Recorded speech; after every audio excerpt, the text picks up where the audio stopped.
DOH monitoring several NCR areas with rise in virus cases. Eastern Visayas, Bicol cloudy with scattered rain showers. Nuggets stay alive. And gasoline diesel prices rise anew. Good evening. Today is Monday, April 25, 2022. I'm Miguel Paltagon and this is Tribune News on Cue. Here are the stories for this evening. The Commission on Elections, or Comelec, will no longer conduct the vice presidential and presidential town hall debates, which were recently rescheduled to April 30 and May 1, and instead, the poll body will push for a panel interview with each candidate. Comelec Commissioner George Garcia said that the Kapisanan ng mga broadcaster ng Pilipinas has announced that the concluding event of the Pilipinas Debates 2022 series will no longer be held in consideration of the inevitable scheduling conflicts as the candidates approach the home stretch of the campaign period. Garcia said the interviews will be aired from May 2 to 6 and all candidates will be entitled to a 1-hour panel interview and the candidates can attend either virtual or face-to-face. The town hall debates, the final debates before the May 9 elections, were supposed to be held on April 23 and 24. It was moved to April 30 and May 1 amid reports that Impact Hub Manila failed to fully pay Sofitel Garden Plaza, the debate's official venue for the past debates. The Department of Energy said Monday that it may be difficult to approve amendments to the Oil Deregulation Law before the end of the term of President Rodrigo Duterte as lawmakers shift their focus on the upcoming elections. According to DOE Undersecretary Gerardo Erquiza Jr., the review of the Oil Deregulation Law is still under deliberations in both chambers of Congress with only months left before the current administration ends its term. To recall, Malacanang last month said it is already time for Congress to look into the Oil Deregulation Law with successive increase of pump prices of petroleum products. The House of Representatives Committee on Energy already approved amendments to the law institutionalizing the country's minimum inventory requirement and pushing for the unbundling of domestic prices. The Department of Health reported that the Philippines recorded a total of 1,465 new COVID-19 cases from April 18 to April 24, 2022, 12% lower than the cases reported the previous week. According to the DOH's weekly case bulletin, the daily case average for the week was 209. This was lower compared to the 239 recorded from April 11 to 17, with 1,674 new COVID-19 infections. There were also 213 new cases reported on Monday, the DOH said in a later update, bringing the nationwide tally to 3,684,712. The country's active case count further decreased to 12,639 from the 13,660 recorded on Sunday, with 205 new COVID-19 infections, and data also showed that 726 severe and critical cases are currently admitted in the hospitals due to COVID-19. Tribune News on Cue will be back after these reminders.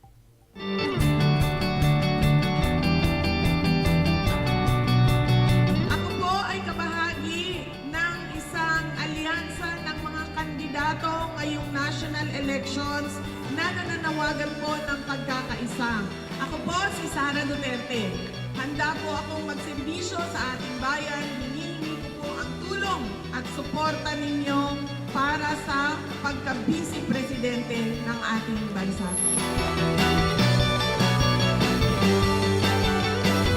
Ang asawa ko po ay kameraman na kasama sa lakas lang sa Maguindanao Massacre. Si Attorney Harry Roque, hindi po niya kami nakakalimutan. Sa mga walang boses sa lipunan, si Harry Roque, ang spokesman ng bayan. Attorney Harry Roque sa Senado, number 54 sa balota.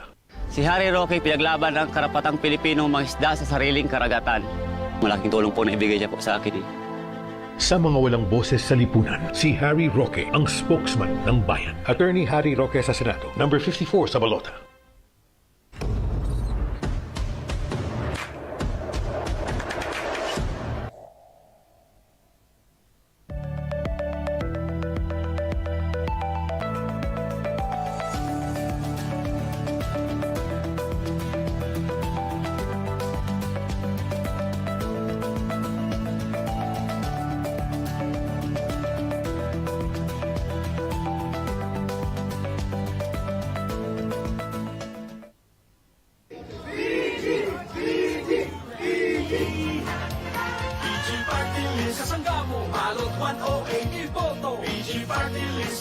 Boses natin sa Kongreso, PG Party List. Kasangga mo, balot 108 iboto, PG Party List. Basic Group, atin to. Pagkaisa ng marinig ang mga hinaing.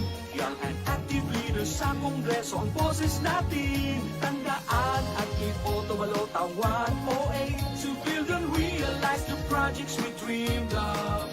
PG Party List, vote 108 na.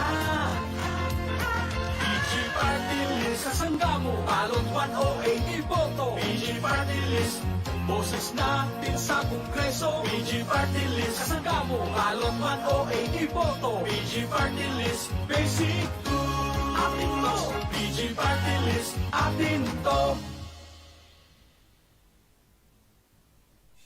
Makinig at makisali sa usapan every Friday night at 6 p.m. sa I Speak Katribo Podcast. Samahan sina Daniel at Alvin na pag-usapan ang mga relevant topic na tiyak kakarelatean nyo mga katribo. At pagdating ng Sunday at 7 p.m., Speak Your Mind with our I Speak program na sasagot sa mga tanong regarding the latest and relevant issues sa paligid natin.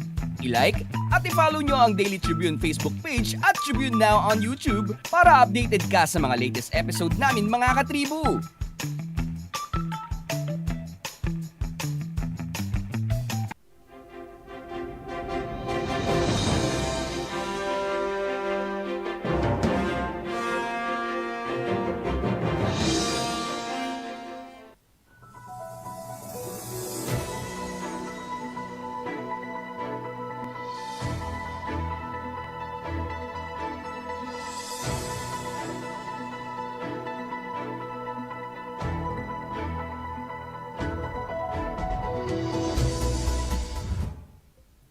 In other news, the health department said it is monitoring several areas in the National Capital Region with a rise in COVID-19 infections, but stressed that such an increase is not significant yet as of the moment.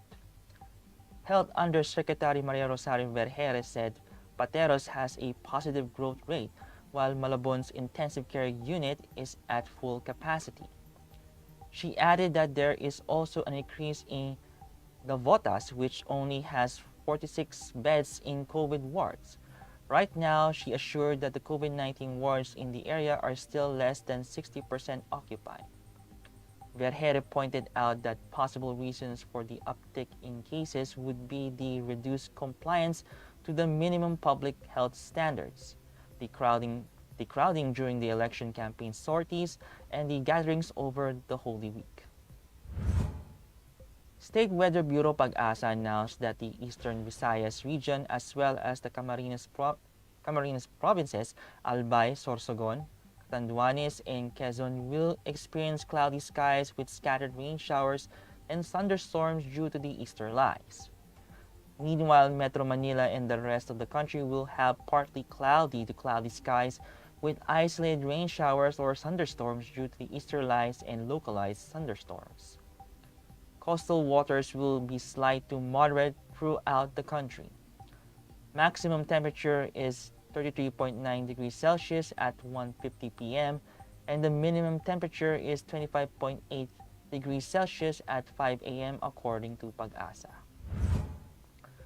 In sports, Nikola Jokic scored 37 points and the Denver Nuggets avoided being swept out of the NBA playoffs on Sunday, holding off the Golden State Warriors 126-121. The 27-year-old Serbian, last season's NBA's most valuable player, also delivered 8 rebounds and 6 assists as the Nuggets pulled within 3-1 in their best-of-7 Western Conference first-round series to force a fifth game on Wednesday at San Francisco. Meantime, the defending champion Milwaukee Bucks and the Eastern Conference top-seeded Miami Heat pushed their series leads to 3-1 with lopsided victories.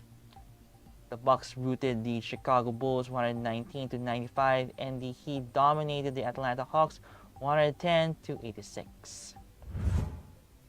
And in business, motorists will have to pay more for petroleum products this week, with oil firms set to implement another major price hike to mark the second straight week of increases.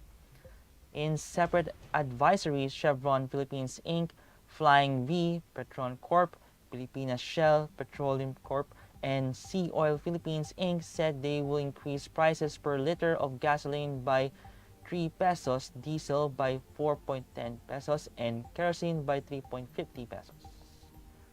Clean Fuel, Petrogas, PTT Philippines Corp., and Unioil Petroleum Philippines Inc.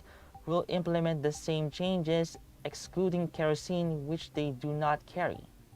The changes will take effect at 6 a.m. on Tuesday, April 26, for all the firms except for Clean Fuel, which will adjust prices at 8:01 a.m., and Caltex at 12:01 a.m. the same day.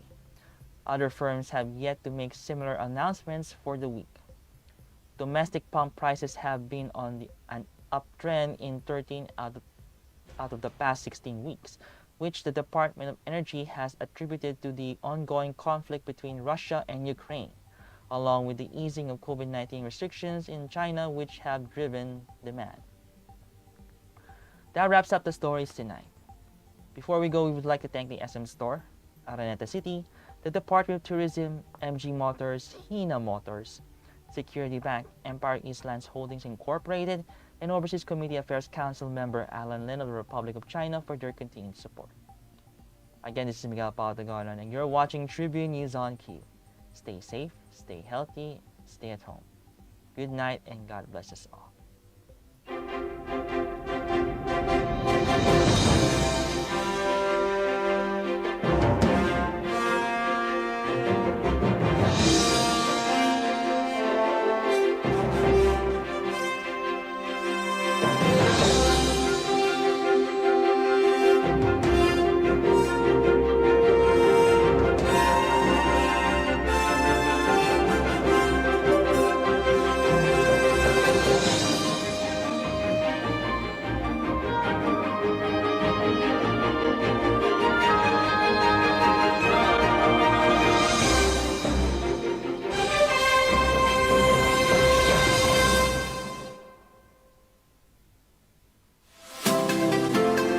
Magandang araw mga katribu! Narito na ang mga makakasama nyo tuwing umaga sa programang Gising Na. Roy Pelevelo, Atty. Lia Badillo Crisostomo, Vernon Velasco, Kim Sancha at Chert Balagtas.